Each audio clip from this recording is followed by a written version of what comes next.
Bienvenue à cette dévotion matinale. Alors que nous plongeons dans la richesse de la parole de Dieu, nous vous invitons à considérer de soutenir cette émission. Votre générosité est essentielle pour nous aider à développer différentes ressources de formation pour apprendre et grandir comme disciples de Jésus. Merci d'être une bénédiction pour ce ministère. Que Dieu vous garde. Bon matin tout le monde, bienvenue à cette nouvelle dévotion matinale avec Pat et Julie. Bonjour, bonjour. Et ce matin, dans l'épître de 1 Thessaloniciens, dans notre série de dévotion matinale, on est rendu dans 1 Thessaloniciens, chapitre 3, et au verset 1. C'est pourquoi, impatients que nous étions, nous commencions à lire immédiatement. OK. 1 Thessaloniciens 3.1. C'est pourquoi, impatients que nous étions, et nous décidant à rester seuls à Athènes, nous envoyâmes Timothée, notre frère, ministre de Dieu dans l'Évangile de Christ, pour vous affermir et vous exhorter au sujet de votre foi, afin que personne ne soit ébranlé au milieu des afflictions présentes, car vous savez vous-même que nous sommes destinés à cela. Et lorsque nous étions auprès de vous, nous vous annoncions d'avance que nous serions exposés à des afflictions comme cela est arrivé et comme vous le savez. Ainsi, dans mon impatience, j'envoyais quelqu'un pour m'informer de votre foi, dans la crainte que le tentateur ne vous ait tenté et que nous n'ayons travaillé en vain. Mais Timothée, récemment arrivé ici de chez nous, nous a donné de bonnes nouvelles de votre foi et de votre amour, et nous a dit que vous avez toujours de nous un bon souvenir, désirant nous voir comme nous désirons aussi vous voir. En conséquence, frères, dans nos angoisses et nos épreuves, nous avons été consolés à votre sujet à cause de votre foi. Car maintenant nous vivons, puisque vous demeurez fermes dans le Seigneur. Avez-vous vu les émotions que va communiquer l'apôtre Paul dans ces versets-là? Il faut les vivre, il faut les ressentir. Paul, tu vois qu'il est tu vois son impatience 2 fois, verset 1, ensuite verset 5. Il va dire qu'il était impatient d'avoir leurs nouvelles. Il était concerné, il était inquiet d'eux autres. Il avait peur pour leur foi. Il se demandait, ils vont-tu bien, qu'est-ce qu'il y en est? Et il était à Athènes, puis on le sait qu'à Athènes, ça a été dur pour Paul. Il s'est promené, on le voit dans Acte 17. Il était à Athènes, il décide de rester seul, renvoie Timothée. Et à quoi il pense? Il pense aux Thessaloniciens. Paul est comme... il est vraiment concerné par les gens. Puis ça, je trouve ça remarquable. Oui, je trouve ça intéressant parce qu'on se rappelle, il y a un c'est pourquoi. Donc, il faut reculer un petit peu en arrière, là. Quelle est en effet notre espérance ou notre joie ou notre couronne de gloire? N'est-ce pas vous aussi, devant notre Seigneur, lors de son avènement? Oui, vous êtes notre gloire et notre joie. C'est à cause qu'il considérait les gens comme étant sa gloire, sa joie, qui étaient impatients d'avoir leurs nouvelles. En lisant ça, sais-tu qu'est-ce que je vois comme scène? Je vois un gars qui a mis plein d'investissements en banque, puis là, il est là dans le journal, puis il regarde il a investi, je sais pas moi, à la bourse, puis il regarde les niveaux, les cotes boursières pour voir s'il a gagné de l'argent ou s'il en a perdu. Puis là, je vois Paul qui fait à peu près la même chose. Vous êtes notre gloire, mais là, où est-ce que je suis, là, ma cote de gloire? Parce que je veux savoir comment il va, tu sais. Fait que c'est vraiment comme un Paul qui est absolument investi dans le bien-être des Thessaloniciens. Oui, et il veut savoir, mais même en même temps, comme tu dis, il va les envoyer pour vous affermir et vous exhorter au sujet de votre foi. Donc ici, il n'y a aucunement un doute sur le salut des Thessaloniciens. Absolument. Il veut les affermir dans leur foi. Il veut les exhorter. On se rappelle, exhorter, ça veut dire encourager. Ça veut dire appeler à aller de mieux en mieux, si on veut. C'est vraiment, je t'exhorte, lâche pas, continue, t'es capable. T'sais. Et affermir, ça veut dire on va solidifier les fondements. Absolument, oui. Et son but, que personne ne soit ébranlé. Que personne, et ça, j'aime ça. Quand Paul parle de tout le monde, il parle de tout le monde. Et quand il parle que personne, c'est parce qu'il ne veut pas personne. C'est beau, hein? Puis, as-tu vu, en conséquence, verset 7. En conséquence, frères, dans nos angoisses et nos épreuves, nous avons été consolés à votre sujet. Alors, Paul vivait des angoisses, Paul vit des épreuves, Paul il est tourmenté en dedans et pourtant, il entend les bonnes nouvelles des Thessaloniciens, il est consolé. Mais regardez la phrase qu'il dit après, je trouve ça remarquable. Car maintenant nous vivons, puisque vous demeurez fermes dans le Seigneur. Alors, il reprend vie. Parce que il entend dire que les autres tiennent ferme dans le Seigneur. Moi, Oui, tout à fait. Et c'est magnifique. C'est magnifique. Et on pense des fois à un passage qu'on a, ben moi j'aime beaucoup là, dans Josué, quand Josué se fait dire fortifie-toi et prends courage, fortifie-toi et prends courage. Je pense qu'aujourd'hui, on doit s'affermir aussi. Oui, absolument. C'est pas quelque chose qui était propre à Josué. Mm. Il faut affermir notre foi. Il faut s'encourager les autres, s'exhorter. Et c'est intéressant, là, quand il dit, là, au verset 6, là, Timothée nous a donné de bonnes nouvelles de votre foi et de votre amour. Hmm. De votre foi et de votre amour. Encore une fois, on voit que ces deux éléments de la vie chrétienne sont indissociables, pratiquement. La foi et l'amour. Paul est intéressé à deux choses, la foi et l'amour. Pourquoi? Mais parce que c'est à l'amour qu'on va reconnaître les disciples. S'il n'y a pas d'amour, à quoi sert la foi?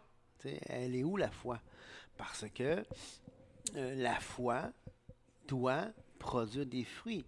Et le fruit de la foi par l'esprit, c'est l'amour. L'amour, la joie, la paix, la patience, la bonté, la bienveillance, et ainsi de suite, les 9 facettes du fruit de l'esprit de Galates 5.22.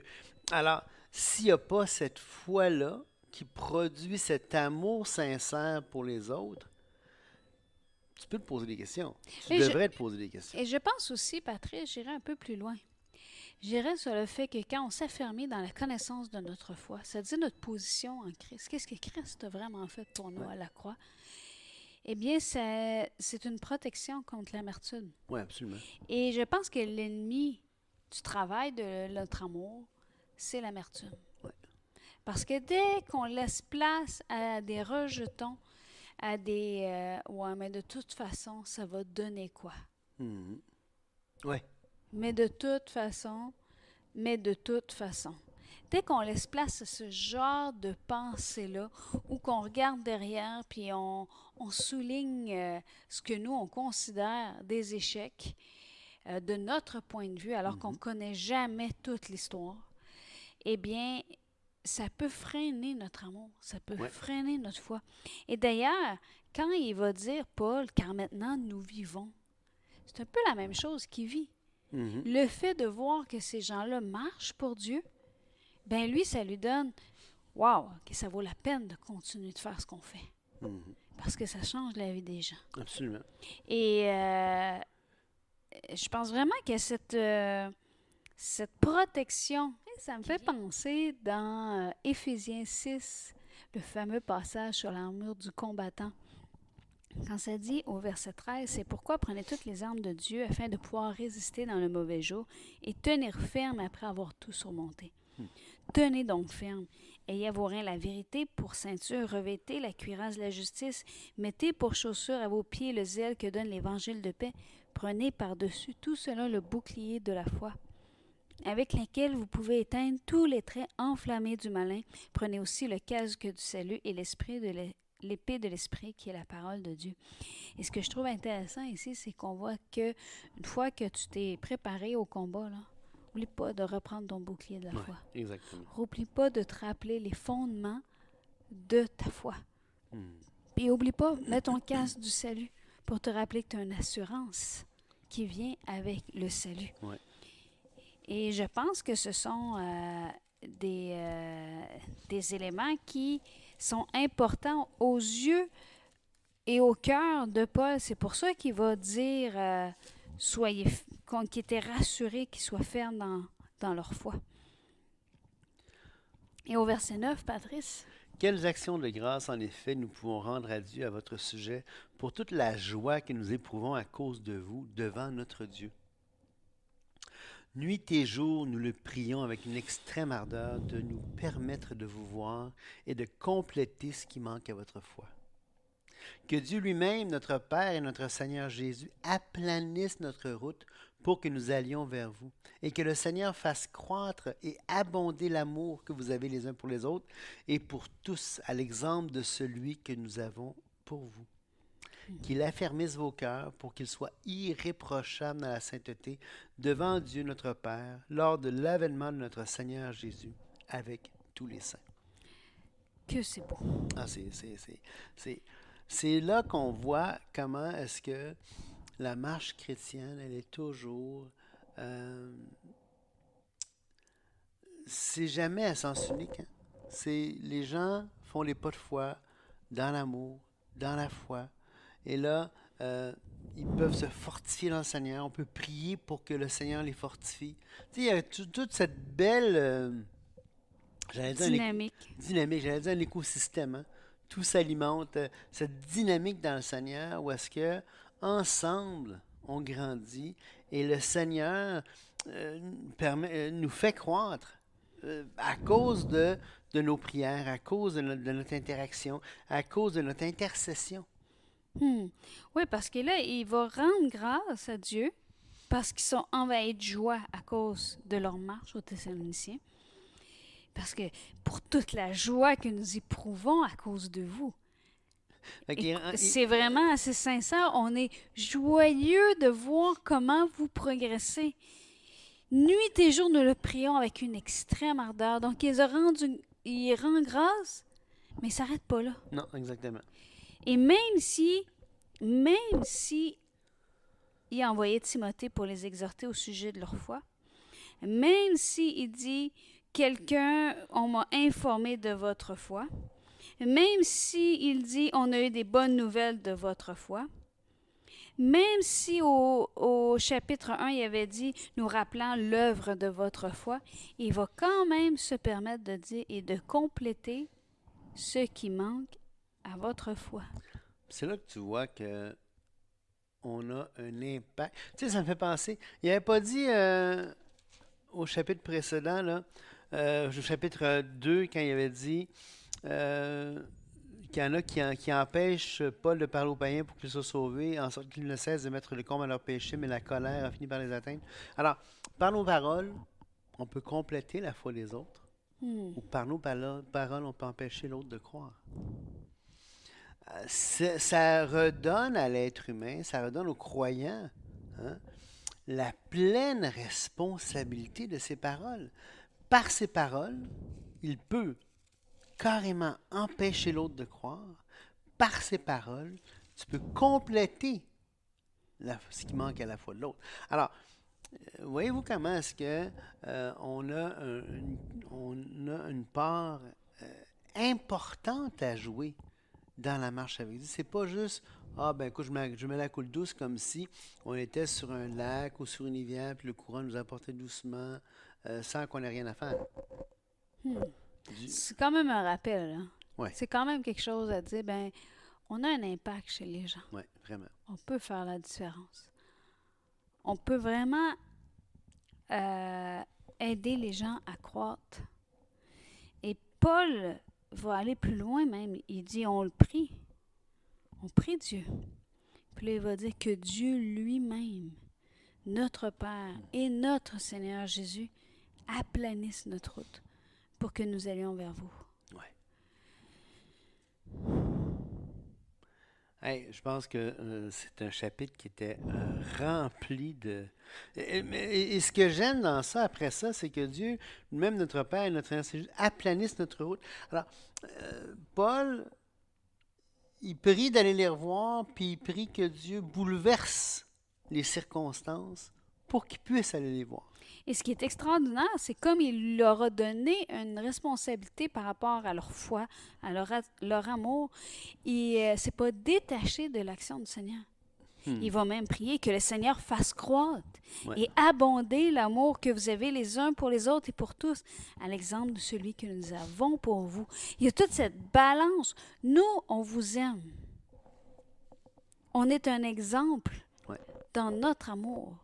C'est nous qui le faisons. vous aimez. C'est ce que Paul est en train de dire. Exactement. Et c'est comme c'est pas seulement le Seigneur qui aime à travers nous, mais le Seigneur peut faire abonder, il fait croître le fruit. Ben oui. Il fait croître le fruit. Et c'est ça qui est beau. Moi, je trouve ce verset-là a toute une balance, là, que le Seigneur fasse croître et abonder l'amour que vous avez les uns pour les autres et pour tous. Ça me fait penser dans 1 Corinthiens 3, à partir du verset 6, ça dit « J'ai planté », donc Paul dit « J'ai planté, Apollos a arrosé, mais Dieu a fait croître. En sorte que ce n'est pas celui qui plante qui a quelque chose, ni celui qui arrose, mais Dieu qui fait croître. Celui qui plante et celui qui arrose sont égaux, et chacun recevra sa récompense selon son propre travail, car nous sommes ouvriers avec Dieu. » Et c'est beau ce que tu viens de dire, là. Parce que si tu t'arrêtes au verset 3, 7, là, Ouais. c'est pas celui qui plante qui est quelque chose ou celui qui arrose, mais c'est Dieu qui fait croître. On peut arrêter là puis se dire, ben de toute façon, tu vois, ça change rien ce qu'on fait. C'est Dieu qui fait croître. Excuse, remets le verset. OK, excuse. Je suis en- Vas-y. Et ça dit, celui qui plante et celui qui arrose sont égaux et chacun recevra sa récompense selon son propre travail. Donc, il y a une récompense reliée au travail de un et de l'autre. Il n'est pas en train de dire c'est inutile ce que vous faites, les gars. C'est Dieu qui fait croître. Non, non, il est en train de dire que tu sois celui qui arrose, que tu sois celui qui plante. C'est pas important. Fais ton travail, puis tu vas recevoir la récompense pour l'œuvre de ton amour. Ce que tu vas investir, ça ne sera pas perdu. Et il va dire ensuite, nous sommes ouvriers. Et si je ne me trompe pas, Patrice, c'est co-ouvrier. Oui, co-ouvrier, synergos, la synergie. Je suis en synergie avec Dieu pour le travail, pour l'œuvre du ministère. Et qu'est-ce qu'il dit? Vous êtes le champ de Dieu, les fils de Dieu. Mais regardez, hein, c'est l'importance de ce qu'on fait selon la grâce que Dieu selon la grâce de Dieu qui m'a été donnée, j'ai posé le fondement comme un sage architecte. Alors, Paul remet à Dieu ce qui est à Dieu, prend sa part aussi. J'ai posé le fondement comme un sage architecte, un autre bâtit dessus. Mais que chacun prenne garde à la manière dont il bâtit dessus. Personne ne peut poser un autre fondement que celui qui a été posé, savoir Jésus-Christ. Or, si quelqu'un bâtit sur ce fondement avec de l'or, de l'argent, pierres précieuses, l'œuvre de chacun sera manifestée. C'est tout un équilibre et c'est Ouais. tellement rafraîchissant de voir que ce qu'on fait a de l'impact Ouais. et de voir qu'on n'est pas seul pour le faire. Et la prière qui devrait être la nôtre, que le Seigneur fasse croître et abonder l'amour que vous avez les uns pour les autres et pour tous, à l'exemple de celui que nous avons pour vous, qu'il affermisse vos cœurs pour qu'ils soient irréprochables dans la sainteté devant Dieu notre Père, lors de l'avènement de notre Seigneur Jésus avec tous les saints. Mais rappelons-nous, ici, il prie que le Seigneur affermisse les cœurs, mais on a déjà vu qu'il les avait exhortés, les avait conjurés, de marcher d'une manière digne de Dieu.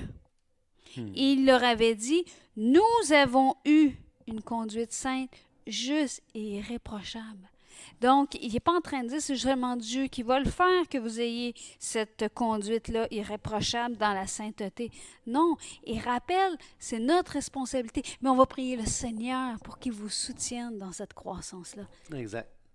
Et le but de ça, c'est qu'il soit irréprochable. En même temps, ce qui veut dire qu'on ne peut pas blâmer. C'est pas n'importe quoi. C'est pas n'importe quoi. On a un rôle indéniable à jouer. C'est jamais sans Dieu, parce que Dieu fait croître. Mais il fait croître ce qui a été semé. Il fait croître ce qu'on a planté, ce qu'on a arrosé. C'est ça qui fait croître. Dans ma serre, dans notre serre, Julien et moi, si on plantait rien, ben, il n'y a rien vraiment qui pousserait, là. Puis si on n'arrosait pas, ça serait tout mort, séché, sec, sans... S'il y a des tomates, s'il y a des concombres, s'il y a des fèves, s'il y a des... Des capucines. Des piments. Et on en a des capucines. Oui. Ben, la raison, C'est C'est que cool. Dieu fait croire. Dieu fait croire, mais c'est pas sans nous. Hmm. Donc, ce matin, on s'encourage les uns les autres à vraiment affermir notre foi et et à approfondir et à cultiver notre amour les uns pour les autres. Soyez bénis. Au revoir.